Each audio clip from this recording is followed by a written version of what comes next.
Hello and welcome back to another Warcraft video. This time it's going to be the response-y kind of thing to my top 5 zones. And while this was just going to be a kind of smaller top 5, it ended up that there were so many responses that this has actually ended up being the top 20 zones in World of Warcraft as chosen by you.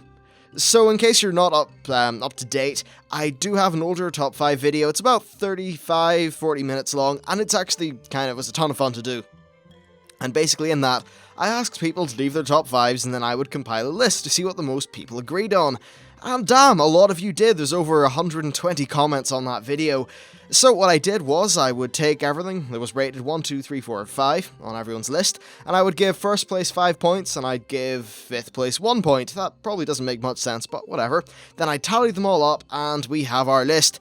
So, without further ado, let's get into it. Actually, no, let's not. One little notification as well. At the very end of the video, I'll just go through some responses to questions and different things like that people left in the comments and just highlight some things that I thought were interesting. Now, truly, without further ado, let's get into the list. So coming in at number 20, we have the Silverpine Forest. This is one that I personally have absolutely no experience with, but a lot of people really did enjoy the story of the zone, especially the post-Cataclysm story, and I'm assuming the reason people like the post-Cataclysm one is because there was a pretty cool story with these two guys. I think it's Kultira and Thessarian, I think. They're those two Death Knight people that you meet in the Death Knight starter zone, and they end up being on opposing sides, and I'm pretty sure it's in the Silverpine Forest that happens. Maybe it's in Hillsborough Foothills, I'm not particularly sure.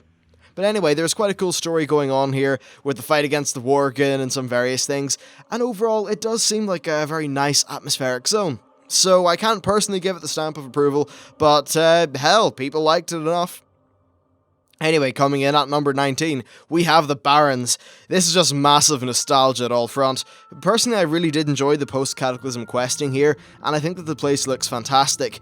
The post-Cata questing especially did actually bring up a pretty good representation of the Horde and Alliance war, and I thought it was really nice and definitely one of the few times that they actually succeeded in pulling that off. Then just in terms of the place in general, I think there's something just kind of nice and relaxing about the music and the scenery, especially the old one. I think the war stuff in Cataclysm was cool, but there was definitely something lost in the transition, though the older quests definitely did wear thin a little bit quicker. I do have some pretty cool memories though of back in the day when I was at this land centre in Coleraine, and it's just near the town where I live, and we'd always go there after rowing, and one of the things that a lot of us would do, we'd get together a group of maybe 10 people, and we'd all go raid Razor Hill. And a part of raiding Razor Hill also involved raiding the various settlements in the Barrens and killing newbies, and then an army would come down from Orgrimmar and we'd end up fighting them, and it was just a ton of fun. So while I never really quested through the old Barrens, I definitely do have a lot of memories from the place, and I just think overall there's something really serene about the whole thing. And yeah, that big old tear through it the Cataclysm did is nice to look at, but I kinda think the old version was perhaps a little bit more atmospheric. Anyway, coming in at number 18, there was Gilneas. And major likes of this place were the city and that whole thing, and I totally understand why people like that. Overall, I think this place really did nail the feel in every aspect, and also the art and just everything kind of reinforced the tone of the place, and overall that just gave it a really nice charm. My one problem though was the voice acting, which made me want to rip my own ears off. It was so bad. Oh, those accents. Anyway, in terms of questing, I think the quests were often, some of them maybe a little bit too gimmicky. I think the Battle of Gilneas City was okay, but it was definitely the worst implementation of that kind of mechanic that I had seen in the game, and they were quite linear. That said, I think you need to cut it some slack because it was a starter zone, and there does need to be just a little bit more linearity to it, so that it's guided enough so the new players don't feel lost. Overall though, I think it was one of the really excellent zones in Cataclysm, so yeah, well done Gilneas. Next up we have Red Ridge, and a lot of people like this place, myself included. I think that it's actually really quite nice scenery-wise. It's kind of serene, or idyllic, that's the word actually. I think Lakeshire. Lakeshire has a really nice just vibe to it. It feels like a proper legit town, and the people there have regular problems like, oh dear, our bridge is broken, and it was kind of nice just to take a bit of a step away from the ultra high fantasy and be in a more of a chilled out kind of area. And I did enjoy this place quite a bit pre-Cataclysm. Then post-Cata, things did change a little bit. There still were those kind of nice serene moments, but the major questline running through the latter half of the story of the zone was the John J. Keishan questline, which honestly, bar one quest, was a ton of fun. You were there questing with Rambo, there's crazy shit going on, and those were some of the first gimmick quests that you really saw in that human leveling experience post-Cataclysm, so I think they were actually quite welcome at that stage. I also think the music is perfectly fitting for the zone, and overall, just this nice relaxing tone served it quite well, and the music backed that up. Anyway, in I suppose a similar vein, we have the Elwyn Forest. Again, lots of nostalgia, and I actually like the fact that this is one of those zones that just isn't all gone to hell and destroyed. It's, again, more of just a legitimate kind of fantasy zone. I don't mean legitimate, but I guess you kind of know what vibe I'm going for. It suits the fact that it's a low-level place. You're not fighting the giant big enemy, the evil ultimate MacGuffin. No, you're dealing with the local murlocs and kobolds.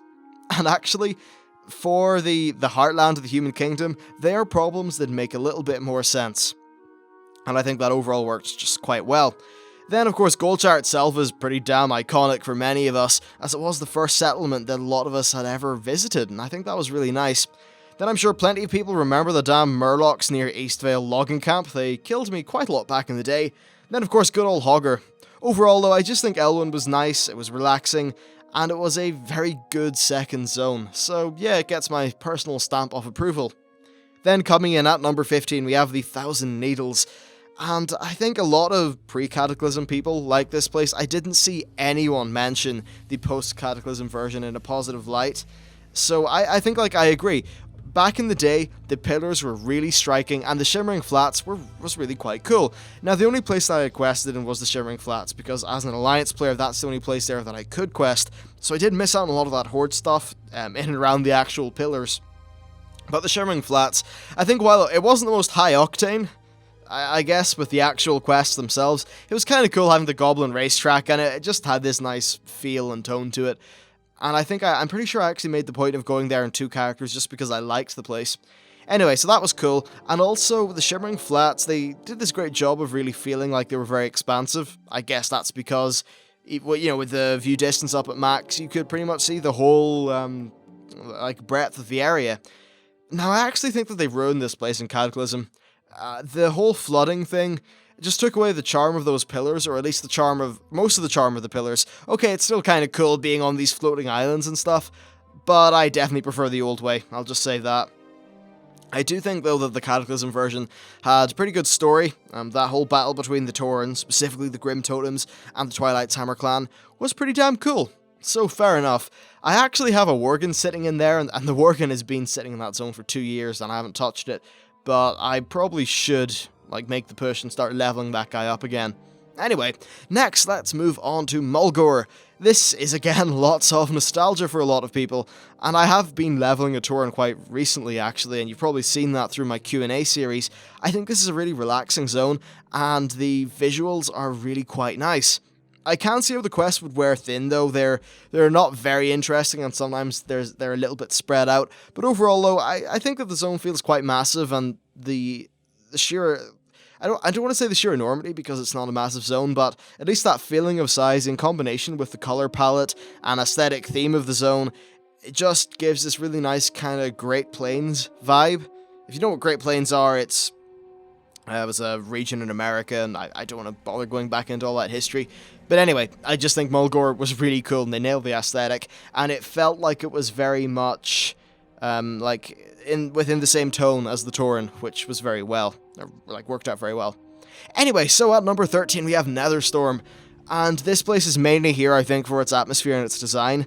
The place really did feel as if magic had just shredded it to pieces, and then the Ethereal Ecodomes, they really brought a needed break from the rest of the visuals of the zone. It was a great break in terms of both visuals and also quests. The Ethereals did have some more varied quests, and it was nice just to see a different group of people rather than the usual fighting Blood Elves. Overall, I just think a really cool zone. Quests were pretty decent if I remember correctly, especially fighting the Blood Elves, though I usually enjoy killing Blood Elves, so that might have been the reason why I like them. Still though, Netherstorm really is quite iconic, and it's just, I don't know, it's so vibrant and striking that it just works. It's so far left field. Great zone. I really like it. Anyway, at number 12 we have Hellfire. People mentioned, I think, like the initial Hellfire moment at the start of the Burning Crusade, and with that amazing skybox, and then just the overall desolated feel that the zone had, and I pretty much agree with all those points. I still like this zone, save a few quests, which I think really did get on my nerves, but overall it was great. Also, the Dark Portal itself looked kind of fantastic, and I think it was one of the best spectacles in the game, even just to date. They haven't really topped it, in my opinion. At least, well, they may have topped it, but there's still like that kind of tier, in that tier of really amazing spectacles in World of Warcraft. Hellfire is definitely very much up there. Then, of course, the whole introduction experience of coming through the portal, seeing that massive battle between the demons and the forces of Azeroth, and then being ferried off to Honor Hold. It really did feel like you were exploring an alien world that was very hostile to you, and I think this was far more effective than the very heavily guided introductions to Mists of Pandaria and Cataclysm. Then at number 11 we have Shear, and this is kind of interesting, because like a lot of people like this place, and oddly enough even more than Hyjal. I think mainly it's probably just because they were very visually, Shear is very visually different, and it's quite mystical. If you just look through the place, it's bloody crazy, and it's definitely a complete change from the power, I suppose, for World of Warcraft, and I think that really did serve this zone quite well. Sometimes the underwater mechanics did get a bit annoying, but via the way they increased your run speed when you're at the bottom, the way they made your character latch to the bottom of the zone, they really mitigated most of the negatives of being underwater, so it was just this kind of like really cool 3D space. Then I think the Naga Battle Maiden quests were quite well received, and I think for good reason. They were pretty cool. I had some good story to them as well. So overall, quite a cool zone. It wouldn't really make my own top 10, and I suppose it didn't make this top 10 either because it's a number 11, but I mean, yeah, the place does have its merits. Anyway, coming in at number 10 is the Storm Peaks. This is one that was a little bit higher on my own list, but I think this is definitely one of my favourite places in the game, and a lot of people definitely enjoyed it. I think the Titan machinery was very imposing, and it was just absolutely ginormous. The same can be said for the structures and that sort of thing. And the thing is that in Wrath of the Lich King, you were given flying at level 77, and I think this worked out really well because that's when you hit this zone. And because of that, you just felt like you were a tiny dot, really, and it did a great job of making you feel tiny. Not only in comparison to the landscape, but also the structures, and then the different enemies you fought, like the giants and the Vrykul, different things like that. And of course there's the story of Ulduar, Thorim, Loken, and all that different Titan and Old God stuff, which was highly interesting to me. And then also finding Muradin Bronzebeard, that was a nice little throwback to the Warcraft 3 story, and I think they actually did that character a lot of justice in the expansion. So overall, Storm Peaks gets an absolute pass from me. Then next, at number 9, we have the Eversong Forest, which is of course the starter zone for the Blood Elves. And I think, well, while I've only played through this once or twice, I think that it's a really fantastic starter zone, especially when you take into consideration its age. The landscape and the music is just beautiful, and the colours of the zone are especially nice in my opinion. And then it's also really cool how the Blood Elf architecture blends in so well with the landscape. Then the Blood Elves themselves also just have a really interesting story, with reclaiming the Eversong Woods and then the Ghostlands from the Scourge, and kind of re-establishing their empire. So overall, Eversong is definitely a very cool zone. Then at number 8 we have Oldham. Oh, Oldham. I really love this place's music and its feel, especially the Tol'vir stuff. And I thought that they had a really good thing going with the story and the quests of the Tol'vir. They managed to even pull off a large-scale battle quite decently towards the end of that questline. I think my biggest problem though is, while they did have this cool Tol'vir questline going on, it was completely overshadowed by this stupid Harrison Jones questline. It was just so badly implemented, full of annoying gimmick quests, annoying pop culture references, and then also some of the worst use of cinematics I've ever seen. The cinematics were things that should have been just in the regular third-person camera, so that it would actually feel like your character was doing it, rather than just pulling away all control and forcing you to look at something that, let's be honest, was visually kinda shit looking. And I also think that this whole Harrison Jones thing just took away most of the fantastic vibe that the other quest lines made and drowned them out in this hyperlinear borefest. So that's a pity. In terms of the actual aesthetics of this zone, I think they are really, really cool. The whole air elemental thing, I just think looks fantastic. Then, of course, the Tol'vir, I think they look great. Their take, the Blizzard take on Egyptian architecture was kind of cool. Though, as we're going to see in one of the comment responses I have later on in the video, they definitely could have done this whole Egyptian thing a little bit better. Anyway, at number 7 we have Stranglethorn Vale. This is a place that I have a lot of memories of. Back when it was one of the zones that I was leveling through way in, I think it was Burning Crusade. I just think like it took a lot of time to get through. It was a massive zone with a ton of quests. And most of the quests were run-of-the-mill, but I think for the most part players appreciated the change in scenery and they think it was enough to make it work. It was very different from places like Elwyn and Westfall, Redridge and even Darkshire in terms of essentially everything. It just had such a different tone, art style and music. It really worked quite well. It was a great break in pace. Then also Booty Bay is a completely iconic part of the world, and back in the day when getting from place to place was a little bit harder, it was also a really iconic port. You'd be using the place all the time to get to Ratchet and the Barrens. So I think Stranglethorn Vale was definitely a really cool place. And then there's also nice stuff like, say, the Gurbashi Arena, which I really did like. Anyway, coming in at number 6 we have Icecrown. And I do think that this is a fantastic zone on just so many levels. First of all, the visuals are absolutely top-notch. They did a great job of bringing the Lich King's massive fortifications to life. And not only were they giant, but their art direction was stellar. They looked evil, looming, and just very, very cold. It's just kind of like deep, bitter evil, and they just nailed that aesthetic so well. They were also very well woven into the landscape, which had the effect of making the entire zone look like it was just one giant hive of evil.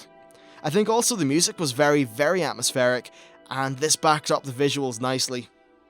Then of course the quests were top-notch. Top-notch? That's not even a phrase. Top-notch, with the intro quest line of establishing the Argent Crusade's base being one of my favourite in the game. They also, like the use of phasing tech in that quest line, I just think it did a great job of making your actions feel like they had a bit more of an in-game consequence. This actually got people to be a little bit more invested in the story, and actually this is one of the better ways of doing a story in an MMO like this. They told the story through the player changing the world, and the actions and the quests you complete actually having a physical impact, and a really noticeable one. That's far better than pulling the player into a stupid cinematic or making them follow Chen Stormstout down a path for about 4 hours. Ugh, Valley of the Four Winds, you piece of shit. Anyway, so once we actually get into Icecrown itself, past this Argent Crusade questline, I think there's a ton of quests that are really cool and that they're kind of hit and run. And that did a great job of reinforcing the fact that our factions were very weak in the area. We didn't really have established bases or anything like that. We were just going in there and trying to hurt the Lich King in whatever way we could. This was also quite well reinforced by the fact that this giant big swathe of the zone, or swath, whatever, was just full of the reanimated corpses of the armies that we had sent in to clear the place out. That was just a great aesthetic decision, and it worked quite well. Then I think the flashback quests, which gave us a little bit more of an insight into Arthas, were very good. They showed key events via a fun quest in a way that wasn't too overbearing, so it was very well executed. Then, of course, we have the Argent Tournament, and I think that this was really fun, both in terms of the quests and the aesthetic. Of course, getting half your champions killed in a tournament is probably not the best way to prepare for fighting the Lich King. I mean, you'd think that defeating Yogg-Saron and Naxxramas would have been enough to show that we were badasses, but apparently not. Still though, I think the Argent Crusade was nice, and I gotta say, the music for that place, so good. I really need to download that and start using it in the background for Warcraft Daily. Anyway, let's move on to number 5. Coming in at number 5, we have Dragonblight. Now, first of all, this place has got really solid music and it fits in the landscape very well. That's what a lot of people said. And it's interesting, I actually got some PMs which were talking about Dragonblight as well. And they pretty much mirrored my own opinion. Anyway, so what I want to hone in on for this place is the quests, though. The quality of the quests was just fantastic. They had a few gimmick ones which were quite well placed, and things like the dragon raiding, killing the frostworm, defending the dragon shrines, just that sort of thing. The quest did a great job of reinforcing story and giving players a good break in pace.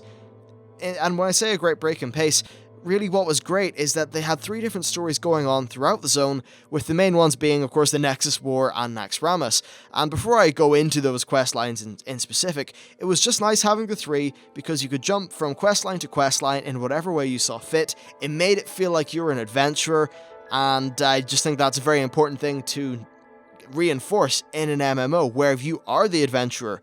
And I think that they really lost that quality when they started sticking in the really hyperlinear things in Mists and Cataclysm. Anyway, so, the Wrathgate questline is, in my opinion, also one of the best ones in the game. They don't hold your hand too much, definitely not in such a massive way that we're used to these days. And there was also lots of other quests going on around the same time. This gave you a great sense of agency, which was key in keeping the quests interesting. Then the quests themselves did not use any ultra extravagant mechanics for no reason. They just made total sense in the context of what we were doing. When you went down to kill some Scourge, it was because you wanted to free a village. You didn't need some crazy quest mechanic or something silly to get that to work. It just kind of worked because in the player's head, it made sense. And really, that's half the milestone, or like half the battle, I suppose. Then, of course, the Wrathgate cinematic and the Battle for the Undercity were just brilliantly timed rewards for our efforts. Then, of course, running alongside all this, we had the Nexus War, and that whole storyline with the dragons and the war against the magic users. I think this was really nice and was a great change of pace in that it allowed to get us some nice varied environments with the different dragon shrines, especially the Crimson one, or the red one even. I thought that was cool. Anyway, coming in at number 4, we have the Jade Forest. Now, I didn't really like any of the Mists of Pandaria zones due to how the questing was, and then also just how I felt like they managed to make these great Chinese-style set pieces, but then place them in very bland-looking areas. I think it's strange. They did make some fantastic things like the Temple of the Jade Serpent, stuff like that, but then they made Pandaria itself just feel so boring and shit. How do they manage that? It's amazing. Anyway, so I think this zone's a great example of that. You had some really nice villages, and then you had things like the Temple of the Jade Serpent, the big Jade statue, and all those other random buildings that just looked really, really nice. And then there's also the fantastic music. But the problem is that these were completely drowned out in annoying, foggy places, which completely restricted your field of view. There's loads of trees and things like that, and it meant that while there was all this beautiful stuff in the zone, you never really got to see what made the zone pretty while you were questing. The only way to see half that shit would be to, specifically go out of your way and go sightseeing. That should never happen. The quests and the zone and the visuals, they should all be woven together into one experience that's cohesive. Anyway, so then as far as quests go themselves, I think that the first 10 or 20 quests were actually quite good. They did a good job of establishing why you were on Pandaria. They did a good job of establishing what the hell the Sha were and those sort of things. But I think that after that, it just turned into an ultra boring slogfest that had a lot of story that I think just due to its delivery was not of much interest. And I think that while the expansion story did pick up later on, not later on in the questing experience, later on in the patch the patch cycle, I do think that they did a terrible job of conveying it during the leveling. Anyway, so it never really felt like it was cohesive, and at times all they seemed to do was just this boring, hyper-linear storyline which led you through just segment to segment to segment of quests in the game, and the problem is you felt just so dragged along the whole thing against your own will that whatever story they put in there was just boring. And even for people who did enjoy the story, on your second time through, that story was now gone because you'd already experienced it, and all that was left was the boring hyperlinear quests. Anyway, so the Jade Forest wasn't really as guilty of this problem as I think many of the other zones in Pandaria, but I do think that it is definitely the best questing zone in Pandaria because of that. Though it just isn't saying that much, is it? No, I don't like the Jade Forest. I don't like anywhere in Pandaria, which is crazy. I mean, I like going to, say, the Temple of the White Tiger, but I don't like Kunlai Summit. It's just that whole thing. Great set pieces, great music, lots of great art, but put into a really, really shit world. Anyway, so let's move on to something that I do like. At number 3, we have the Howling Fjord. And as far as visuals go, I think this place just matches its name perfectly. Everything about the zone's design and art reinforces this battered northern fjord style, and it just makes it feel really well fleshed out and placed within the world. The buildings themselves, both for the humans, the Horde and the Vrykul, not the humans, the Alliance, the buildings actually really did a good job of fitting their race. The Vrykul towns really did feel like kind of rustic and Nordic, and I really did like that. And then the way that all the Alliance bases, just as an example, were still kind of under construction and being attacked, I just think that did a great job of making us feel foreign to the land and in peril. The quests were also kind of great. First of all, you had the initial defense of Valgard, followed by all the forays into the Vrykul town, which were quite fun, and they managed to pull off some really great story in there. I think good examples are, say, the flashback quests, which gave us a great insight into the Vrykul and the Lich King, and then the quests with the Dying Crusader, and just in general, I think all of them, even the Explorers League ones, did a pretty good job of introducing us to these weird iron dwarves that we had not seen before. After that, I think that things did open up a little bit more, after the initial quest that is, and then each hub felt reasonably varied in terms of where the quest would take you, and the quests themselves I think they were all slightly different. Like when you were going to that undead Vrykul place, it felt different to when you were at the living Vrykul place, which felt different to, say, I don't know, when you were down helping the Kalawak, which is different to the Iron Dwarves. They all felt decently varied, even though they were often using very similar mechanics. Anyway, so, also just the way that you traveled through this zone, and you actually kind of had to do a little bit of traveling and navigating, it did make you feel like you're an adventurer making your way through the world, and I just think that was really cool. Anyway, so coming in at number 2, we have the Grizzly Hills. Visually, this is one of my personal favourite zones in the game. I think the mix of giant redwood trees, the snow-capped peaks to the south, and then just the amazing music nailed the atmosphere perfectly for me. The locations also, I think, were really cool, and I especially like the Hunting Lodge style place and then Venture Port. I think the Alliance vs Horde quests in that area were also some of my favourite dailies back in the day. Anyway, then at number 1, I think you can probably guess what it is. It's bloody Nagrand. Nagrand is just a wonderfully crafted zone. I think its mixture of grassy plains with the really cool skybox and then the completely apeshit crazy floating islands just gave it this great balance of the alien and the familiar. And I think that this concept of the alien and the familiar is what just made the zone feel so compelling to so many people. No matter where you were in Nagrand, there was also just a hell of a view, again because of this mix of the alien and the familiar. You could have been sitting in a field or something like that, but the backdrop of that field was a floating island with Oshu'gun in the background, with the giant cleft hoofs, and overall, it just felt like such an expanse.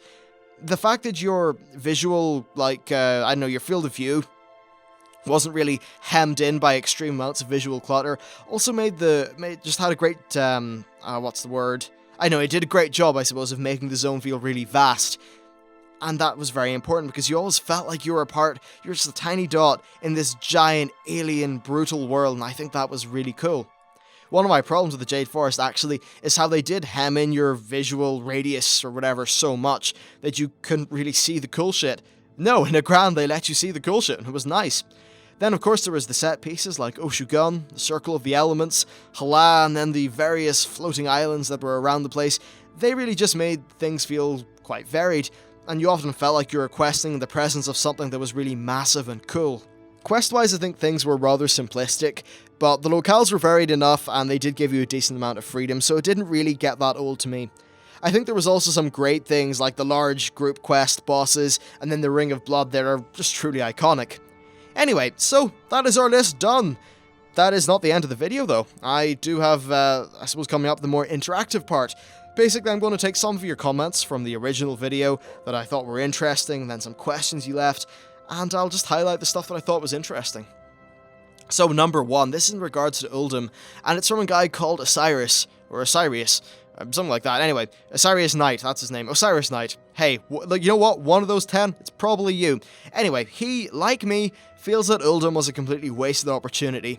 It is a long comment, so I'm going to boil it down, but basically, he feels like Blizzard didn't do a great job of nailing the Egyptian theme, and instead, they just kind of randomly merged the names of gods together to make the WoW version.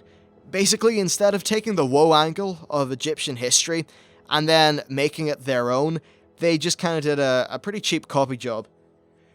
And I think, that's definitely true, actually. And then also, he said that their dedication to this pop culture reference thing really just grated on the wrong way.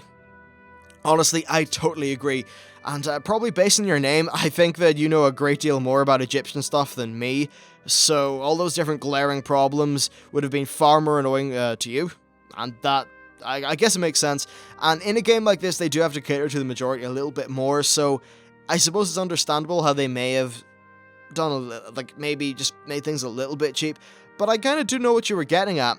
I did feel like there was a bit of a lack of substance, and that they pretty much used the Titans as an excuse to do a quick copy-paste job on Egyptian lore. Still though, I think that even though that stuff wasn't good, I would have preferred a zone full of it in comparison to what we got with Harrison Jones.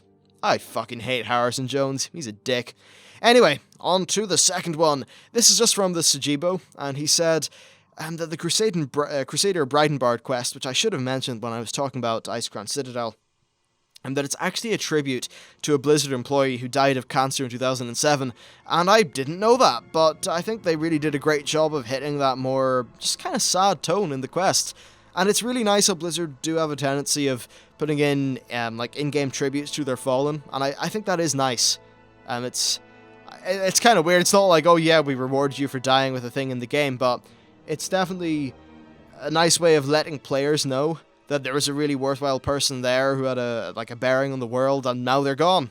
And I just think paying homage to them is a really great way of doing it. So, yeah, I mean, hopefully you never have to do that again, because people don't die, but inevitably they kind of will. So, yeah, if that happens again, I think it's a really nice way of paying tribute to the person. Anyway, so the third one is from Ashnik Starrage, who says, also, I have a question for you. Do you think Blizzard is going to rehash some instances from Burning Crusade, like Okindun, something like Hellfire Citadel, like, say, what they did for Scarlet Monastery or Halls in Mists of Pandaria, and then also in Cataclysm with ZA, ZG, SFK, and Deadmines?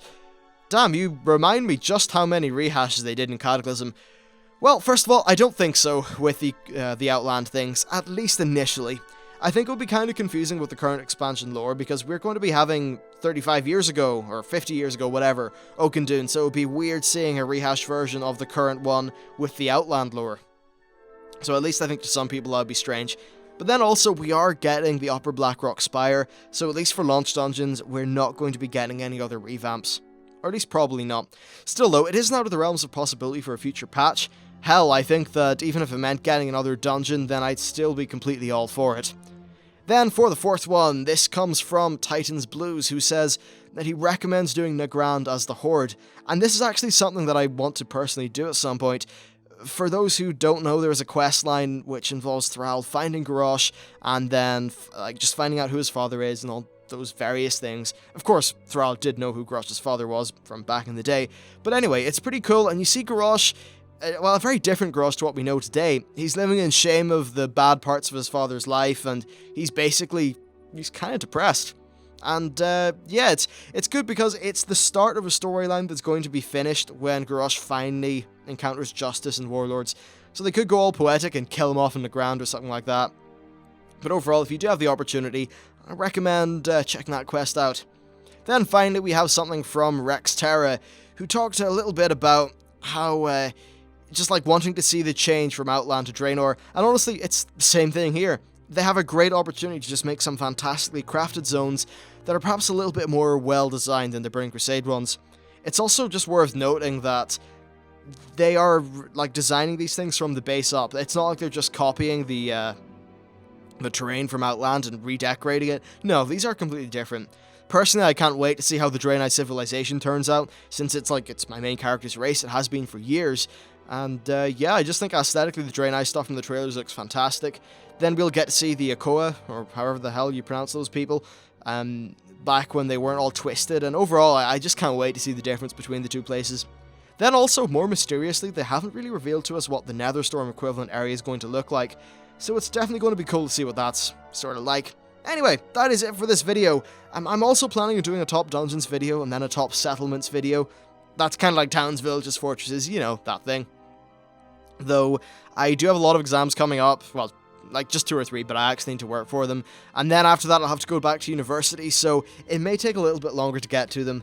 But anyway, for now, I hope you enjoyed this video. And thank you for watching. If you did enjoy it, please hit that like button because it really does help me out. And I will see you next time.